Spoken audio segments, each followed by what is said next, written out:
பிரம்ம முகூர்த்தம் என்பது அதிகாலை 4:30 முதல் 6 மணி வரை இருக்கும் அதீத சக்தி வாய்ந்த நேரம்.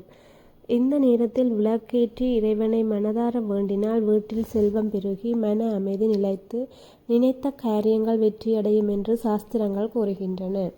ஆனால் எல்லோராலும் அந்த நேரத்தில் எழ முடியாது. அதற்காக கவலைப்பட தேவையில்லை. பிரம்ம முகூர்த்தத்திற்கு இணையான நேரமாக சந்தியா காலம் கருதப்படுகிறது. மாலை 5 மணி முதல் 6 மணி வரை வீட்டில் விளக்கேற்றி வழிபட்டாலும் அதே போன்ற தெய்வீக பலன்கள் கிடைக்கும் என்பது ஐதீகம். குறிப்பாக பூஜை அறையிலே 3 விளக்குகள் ஏற்றி மஞ்சள் திரியுடன் நெய் அல்லது நல்லெண்ணெய் பயன்படுத்தி வழிபட்டால் குடும்பத்தில் இருந்த பிரச்சனைகள் குறைந்து நிம்மதி மற்றும் பலம் அதிகரிக்கும் என நம்பப்படுகிறது. தினமும் இந்த சந்தியாகால வழிபாட்டை செய்து வந்தால் வீட்டில் நல்ல சக்தி நிலைத்து கஷ்டங்கள் விளங்கி நல்ல மாற்றங்கள் ஏற்பட ஆரம்பிக்கும்.